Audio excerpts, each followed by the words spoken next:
जाम से लोग होते रहे हलाकान, लाखों लोग हुए परेशान और उसके बाद भी पंडित प्रदीप मिश्रा देते रहे अपना ज्ञान। वो प्रवचन देते रहे, यहां जाम में लोग घंटों फंसे रहे। जी हां, शुरुआत में मैंने आपको तस्वीर दिखाई जाम की, अंदाजा लगाई कि क्या हाल हुआ होगा। भोपाल इंदौर हाईवे पर इतना बुरा हाल था कि घंटों लोग खड़े रहे और करीबन बताया जा रहा है 30,000 से गाड़ियां जो हैं वो ऐसे ही जाम में फंसी रही। अब वजह यह निकल कर आई कि जो आयोजन चल रहा है पंडित प्रदीप मिश्रा का रुद्राक्ष महोत्सव का, उसके लिए जितनी अनुमानित भीड़ आनी थी उससे कहीं ज्यादा भीड़ उमड़ आई। जाम तो ठीक है, जान की बात भी यहां पर मैं करूंगा। महाराष्ट्र से आई हुई एक महिला की मौत हो गई दुखद तौर पर, जो कि रुद्राक्ष लेने के लिए आई हुई थी।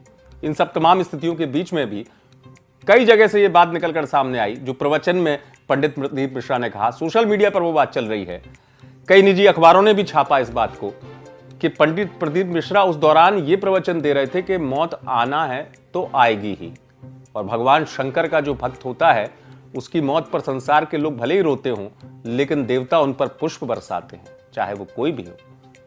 तो ये कहा पंडित प्रदीप मिश्रा ने, जैसा कि मैंने आपको हवाला दिया, कई निजी अखबारों से लेकर सोशल मीडिया में सब में पंडित जी का ये प्रवचन चल रहा था। एक तरफ लोगों की जान पर बन आई थी, एक महिला की, जैसे मैंने आपसे बताया, महाराष्ट्र से आई हुई महिला की मौत हो गई और उसके बाद पंडित जी प्रवचन देते रहे।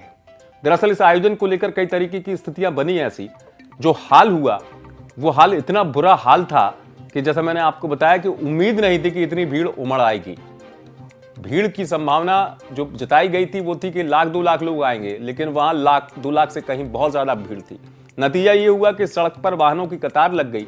और इतना ही नहीं, इस कार्यक्रम में दूर दूर से पहुंचे जो लोग हैं उनकी तस्वीर भी मैं आपको दिखाता ही जा रहा हूं। कोई रेलवे स्टेशन पर देख सकता है कि कितने भीड़, जिसको जगह नहीं मिली वो खेत में सो गया। हजारों की भीड़, क्योंकि पार्किंग की व्यवस्था थी नहीं, रुकने का इंतजाम था नहीं।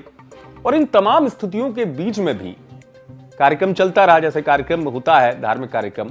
पंडित जी प्रवचन दे रहे थे, मौत पर भी उन्होंने ज्ञान दिया, जैसा मैंने आपको बताया। कई जगह ये बात छपी और सोशल मीडिया में चल भी रही इस तरीके की बात।